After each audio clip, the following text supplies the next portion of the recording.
The Simpsons, the groundbreaking, record-shattering show that has transcended television to become a multi-generational, multicultural phenomenon. All comedy shows of the last couple decades have Simpsons DNA in it. But how did a small animated segment on a variety show become an empire?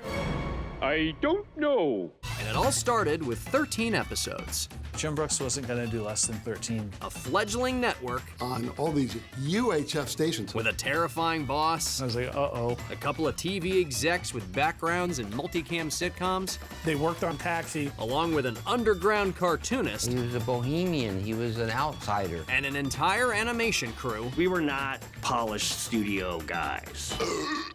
Most of whom had absolutely no idea what they were doing. I was just doing it because my girlfriend got me a job. What the hey, I'll take the job. Excellent.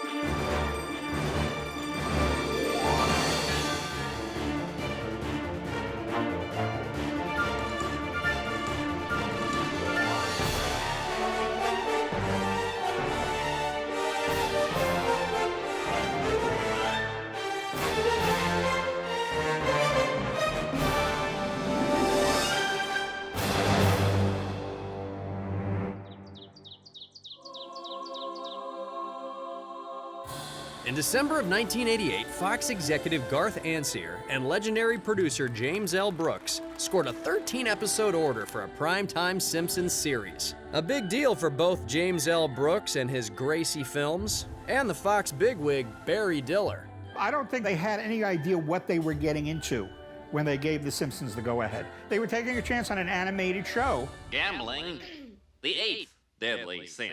And for the fledgling Fox network, they were putting a lot on the line for this cartoon. I don't call it a cartoon, I call it an animated show. Animation hadn't been in primetime since the Stone Age. Sorry, buddy, you got me confused with Fred Flintstone.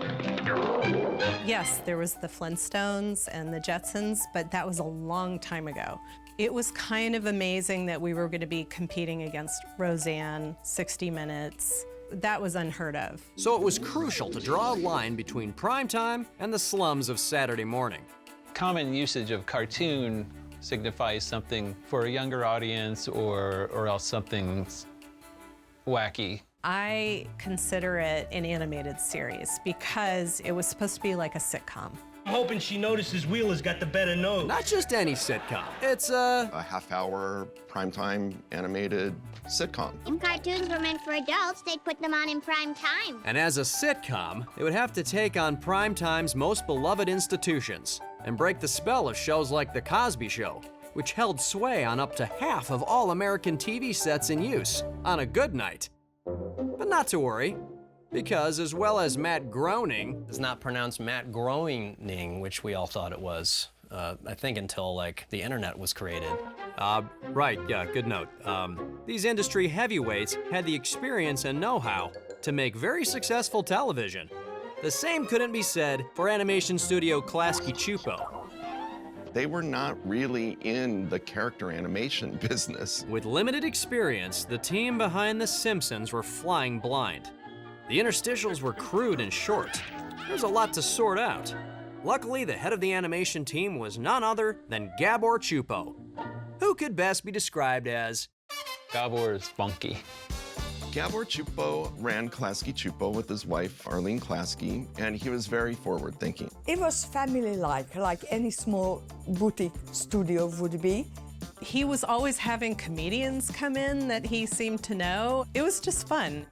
His seal of approval upon watching scenes was, "That's funky, I love it."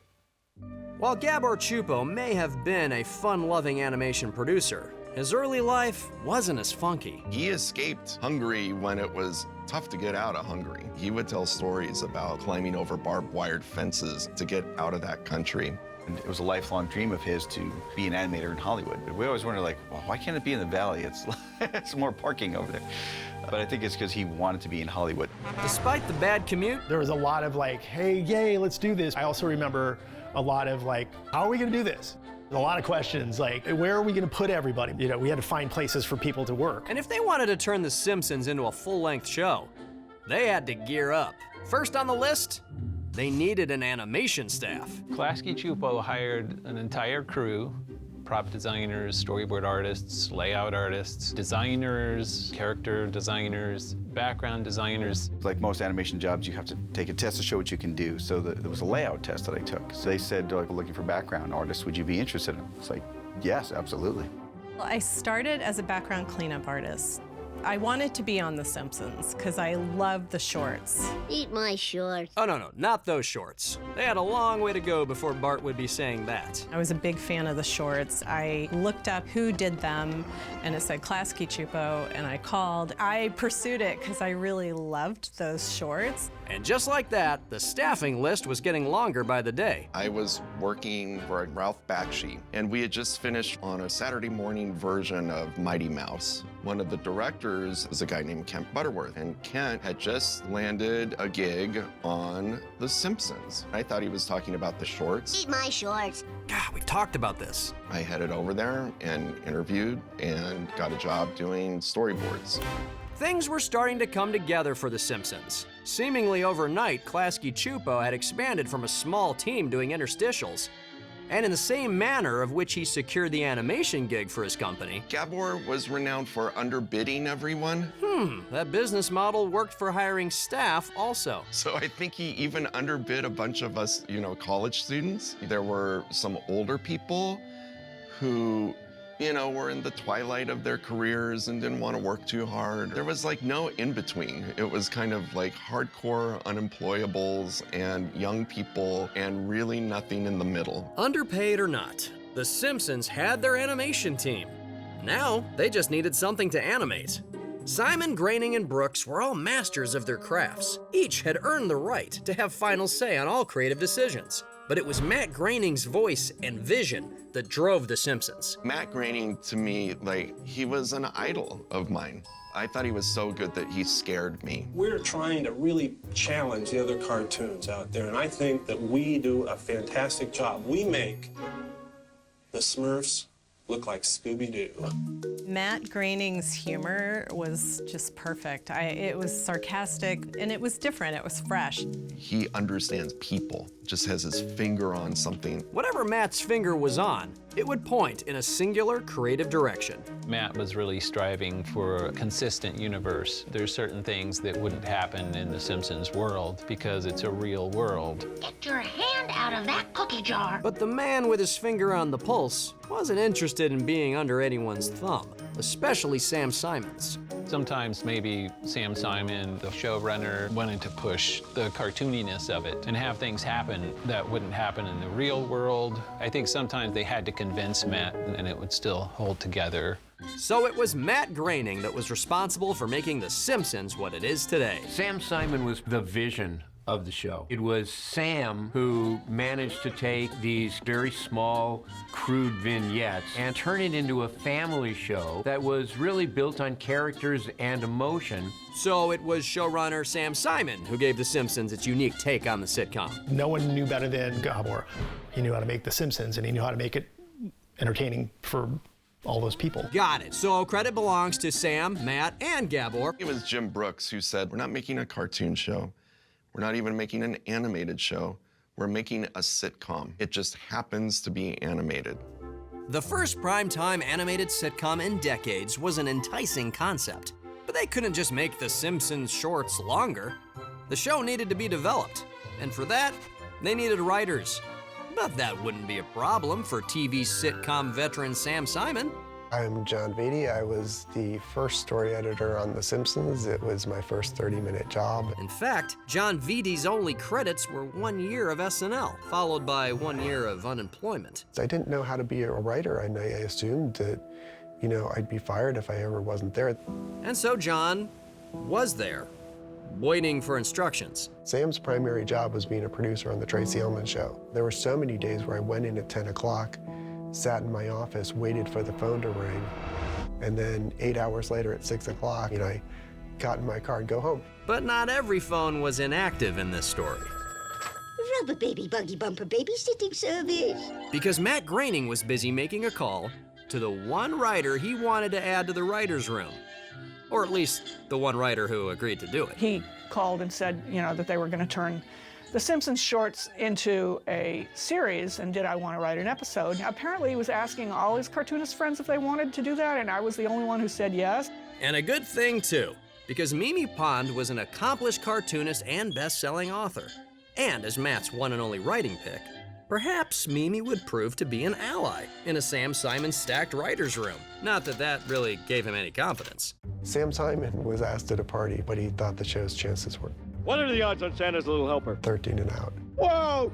13 episodes, and then we're probably going to get canceled. But Sam's comment wasn't without repercussions. I got a bad feeling about this. Matt Groening had caught wind of that being said and took it as a slight that Sam Simon didn't believe in their show and that he didn't think that it had the stuff to get past season 1. Groening's perspective was that he didn't have anywhere to go if the show failed, but Sam did because he had a TV career prior. Sam was betting on himself, not Matt Groening and The Simpsons. And so, after barely starting, Matt and Simon were at odds with each other. And particularly when you're dealing with a show that began from a pretty simple kind of premise, it's not surprising that eventually there's going to be some tension. With 13 episodes to produce, if Sam Simon was right, then at the very least, if James, Matt, and Sam couldn't find a way to work together, getting just one episode made might send them over the edge. The Simpsons were on their way to prime time, but as tension between Matt Groening and Sam Simon simmered behind the scenes, in the writer's room, it was James L. Brooks ruffling feathers. You would come to story meetings a lot of the time, and you would pitch stories directly to Jim Brooks and either get them approved or not. It was nothing more terrifying than coming up with ideas that you're going to pitch directly to Jim Brooks. But the terror John Vitti faced staring at Jim Brooks had been somewhat allayed from back when John was staring at the phone instead, waiting for Sam Simon to call. Just on the phone, I pitched 5 stories to Sam. 3 of them were terrible amateurish attempts at comedy. One was like half of a thing that later got used on the show, and one was Bart the Genius, which Sam wanted to do, and so I got a chance to write a script that way. And so Bart the Genius was in. Around the same time, Mimi was on the phone with Matt Groening. Talking on the phone, and they said, well, we need a Christmas episode, and I said, well, that sounds great, because I hate Christmas. I wrote my episode, and I used my brand new high-tech fax machine to fax them the pages. Mimi Pond may not have had experience with animated television before, but she had sunk her teeth into another writing job. I wrote an episode of Pee-wee's Playhouse.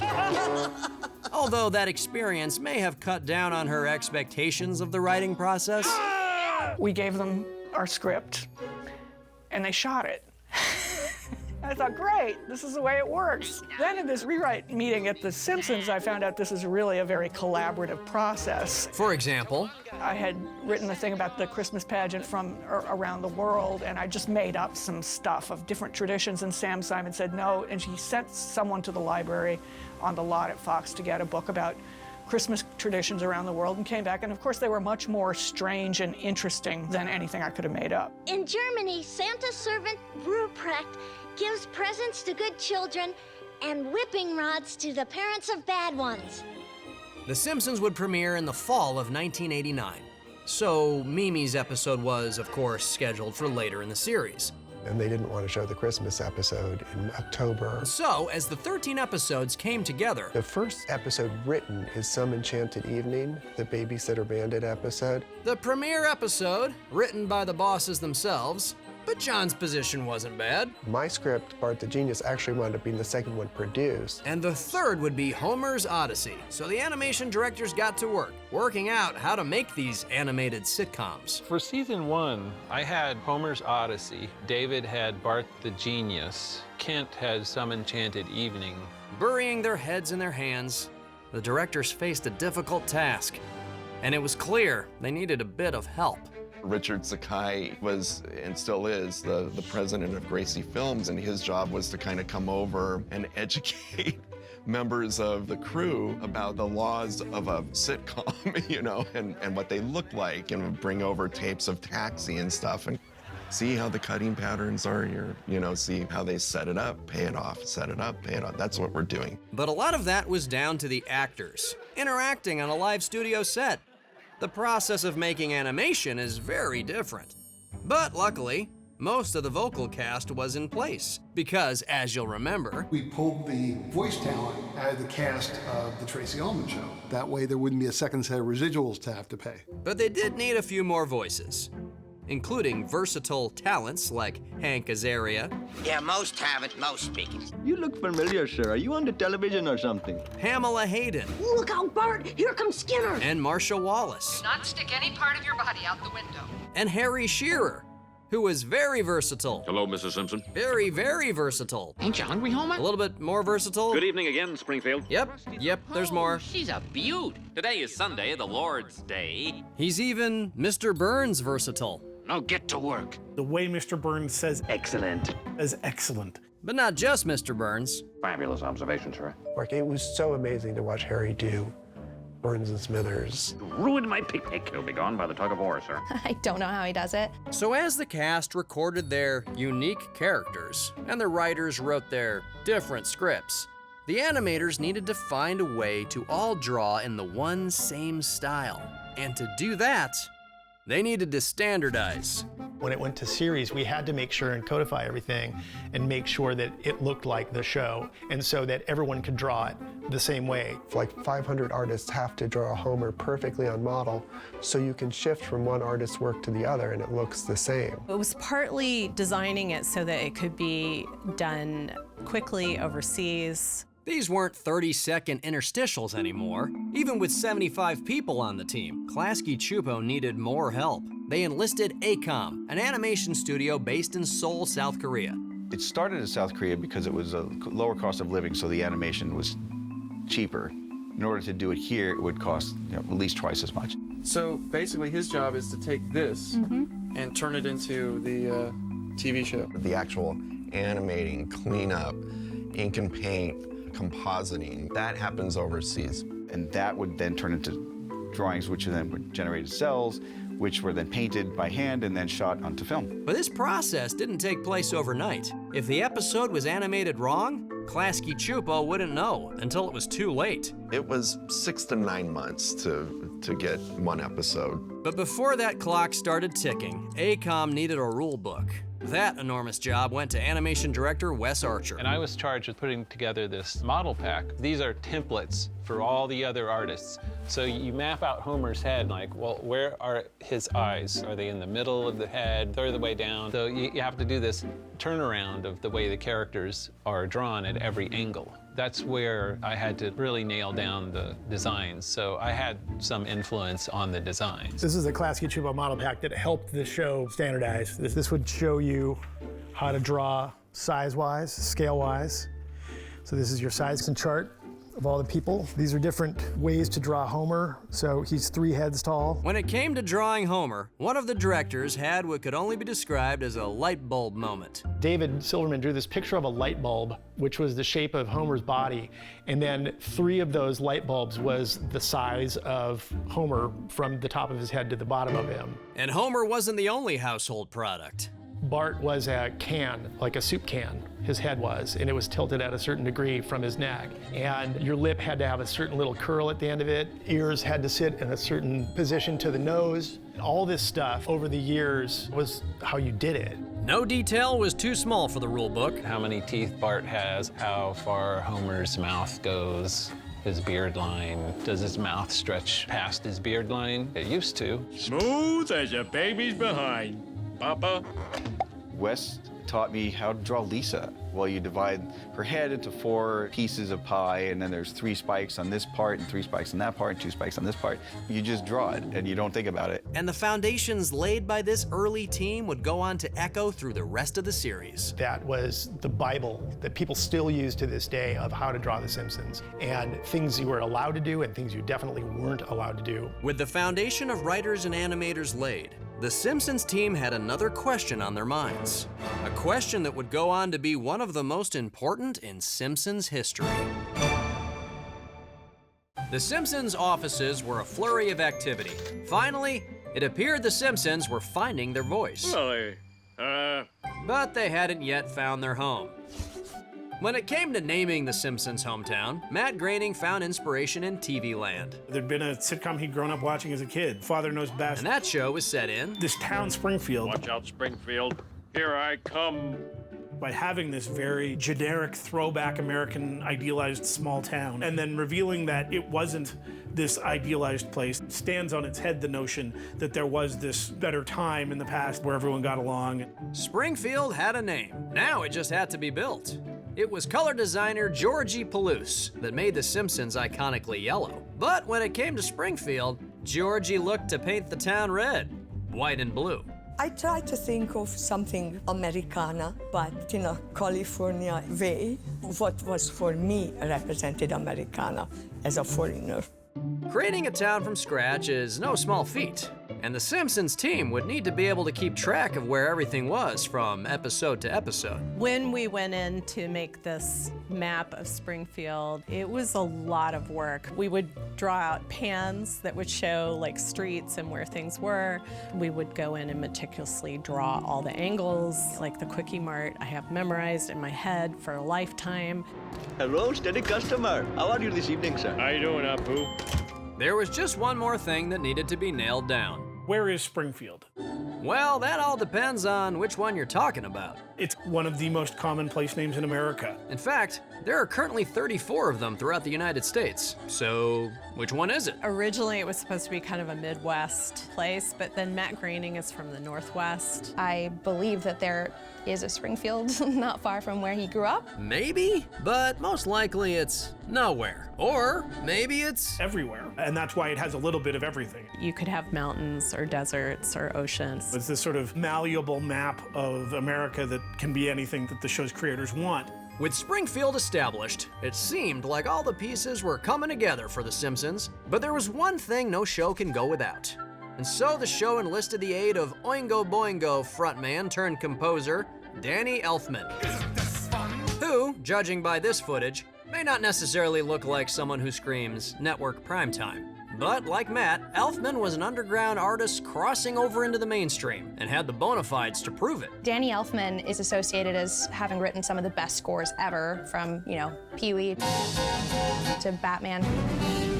And Groening's direction for this crusading composer? Just do something with a retro style. And as inspiration, Matt specifically requested a little Jetsons homage. Doesn't get any more retro than that. And then he took 2 days to write this work of art. Well, the Simpsons producers would be the judge of that. I was there when the orchestra played the Simpsons theme for the first time. I wasn't sure if I liked it at first. Neither was James Brooks, who had one headline note. Play it funnier, play it a little goofier. And Danny Elfman understood that note. After all, he had some experience with goofier. Elfman had delivered the funny, the goofy, and the retro. But what was maybe most important was what the theme song didn't have. It doesn't have lyrics, so I think it allows itself to kind of slip into global audiences in a way that maybe if it did have cheesy Fresh Prince lyrics, it wouldn't be able to do that. Might want to watch what you say about the Fresh Prince. Anyway, after months of hard work, it was time to find out. Could this ragtag team get all the moving pieces to slide into place? Some of the layout artists just kind of wanted to come make a buck and go home. And one time I literally had a batch of scenes turned in that were drawn in ballpoint pen where you couldn't even erase it. Like I was kind of pulling my hair out, figuring out how to make all this work. It was hard for the veterans, even harder for the new recruits. I was learning on the job, so I didn't really know animation, and I would make a mistake, and one of the directors or someone would get really upset because I wasn't doing something right. What in blue blazes do you think you're doing, Simpson? Those were like the worst days. But it wasn't just the animators that were feeling the pressure. There was a learning curve for a lot of the producers and writers on the show. Very few of them had ever worked in animation before. Even veteran James L. Brooks had trouble adapting from studio to celluloid. Or Jim Brooks, who was used to the magic of a live-action set of chemistry between two people. That's not animation. I remember one time they asked, is there coverage? We don't shoot coverage. Animation had James L. Brooks scratching his head. I couldn't fathom how a guy who can't draw a stick figure would know how to make a stick figure emote. While James L. Brooks wrestled with animation, Sam Simon and Matt Groening began to wrestle with each other. Sam, if I may be honest, did not have the greatest people skills. I know there were a lot of tensions that went on back and forth between Sam Simon and Matt Groening. To make matters worse, even Gabor wanted to have more of a say. Gabor didn't just accept that he was a contract worker working for us. I mean, he knew that there were parts of the show that Klasky Csupo had a great deal with creating, and so he had an expectation that he'd be treated more as a co-creator, and he wasn't. It was starting to become clear that if something didn't change soon, this unproven animation experiment was about to blow up in everyone's faces. Sorry. The power struggle between James L. Brooks, Sam Simon, and Matt Groening gave way to anarchy. There was a lot of wondering who was leading the charge, who was doing layouts, and which scenes were getting approved, and was any of this working. There was just chaos. The Simpsons had a leadership problem. James L. Brooks and Sam Simon were still splitting their time with the Tracy Ullman Show, and Matt Groening had never worked in television before. And when they were all together, they'd argue. It was up to the directors to step up. But the problem was, one of the three directors, Wes Archer, didn't know how to step up.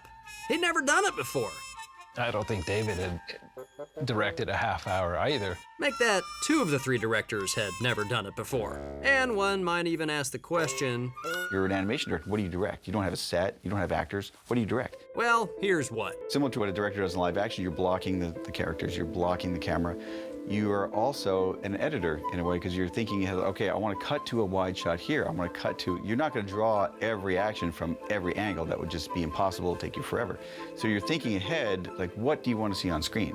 I want to see, a close-up here for this particular line, and then we widen when Bart comes into the room.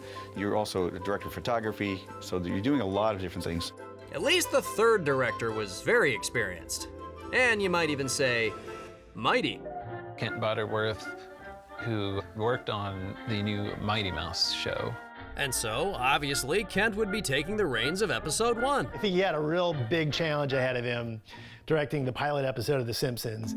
Rather than break down, Kent doubled down. He'd done this before, and he knew what worked. Kent didn't work on the Tracy Ullman interstitials, so he didn't have the benefit of knowing what Matt liked, knowing what Jim Brooks liked. And don't forget, Wes had put together the rule book. And I was charged with putting together this model pack. So Kent decided he was going to kind of plus the material.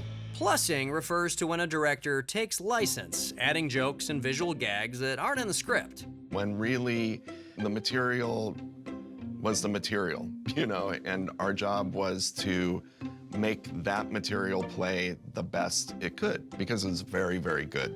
You forgot the special lunches I made. That's okay, Mom. We got money. Now just a darn. But Kent thought it could be better, so Kent injected a lot of his sense of humor onto that episode. Whoops, don't want to go to work in my shorts. We had one director going his own way, and David Silverman and Wes Archer later told us that during the production, he had been telling them, we did some pretty cool stuff at Mighty Mouse. I'm going to show them how animation really happens. And they had been trying to tell him, I think they don't want us to do that. So he just did it anyway. Kent was hired for his experience. He trusted his gut and he went for it, knowing that when the footage came back from South Korea, he would be setting the bar for the entire series. Finally, we got Some Enchanted Evening back. Everyone was really excited that show 1 came back from overseas. As soon as it came in, they cut it together and they rushed it over to Gracie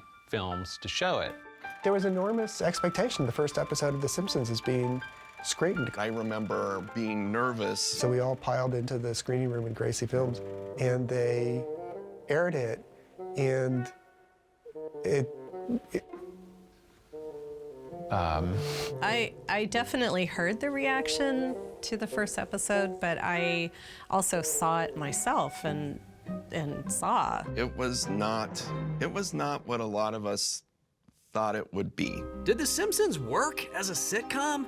And if not, was it the fault of Gracie Films or Klasky Csupo? There was no question about it. People's careers were on the line. And I'm thinking, like, I wonder what's going to happen. I wonder what they're going to say.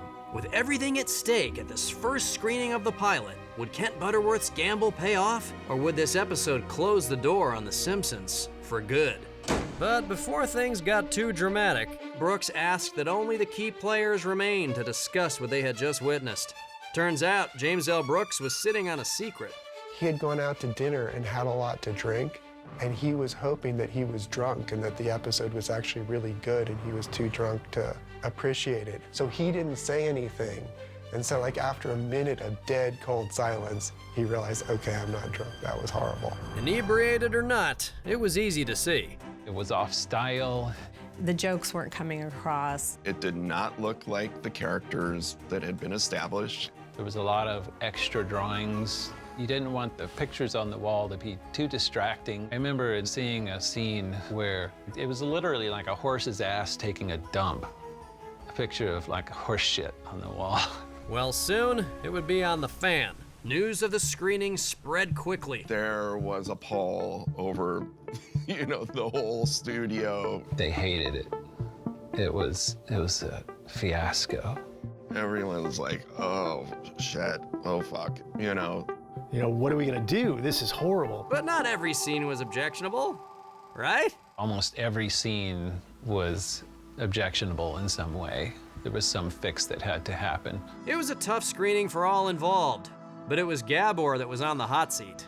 I was nervous for Gabor because he wanted to make something really great and really cool, and the thing that was coming back, it just wasn't working, and we hadn't quite figured out what was wrong. With a deeply disappointing first episode, everything was at stake. They didn't like the animation, and then Gabor was defending the animation, and it got kind of heated. The famous quote that lasted through the ages was, Gabor got bad enough and said, well, maybe your script's not so funny. Jim Brooks did not take that well. And with that one comment, a rift formed between Gabor Chupo and James L. Brooks. And in fairness to Gabor, in retrospect, it was not Gabor's fault. There was a director who just decided he was going to go his own way. Kent Butterworth was the director responsible for the screening, which would go on to be called the Butterworth Incident. Turns out the only thing seasoned director Kent Butterworth taught the rookie directors was what not to do.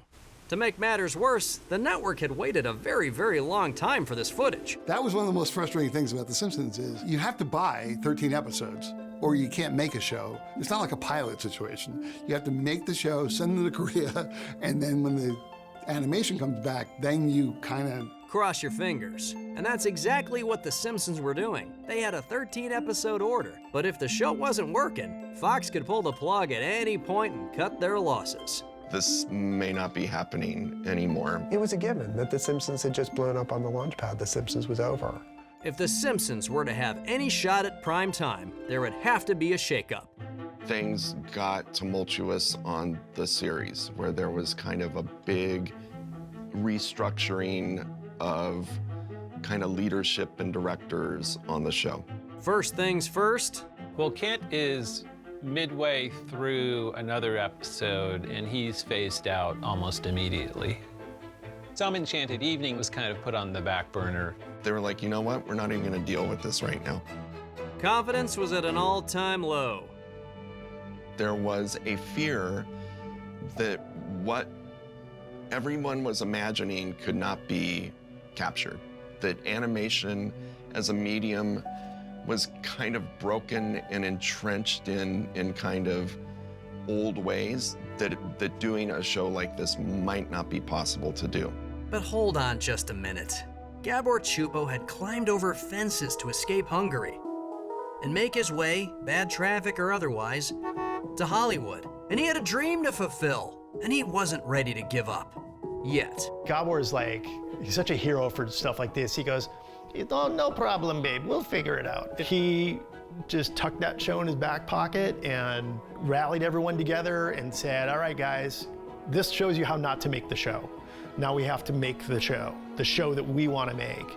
Next up was the one directed by a director who'd never directed a long-form animation before, and a scriptwriter who'd never written a long-form animation before. It was my first 30-minute job. As the footage came back from Korea, it all came down to this.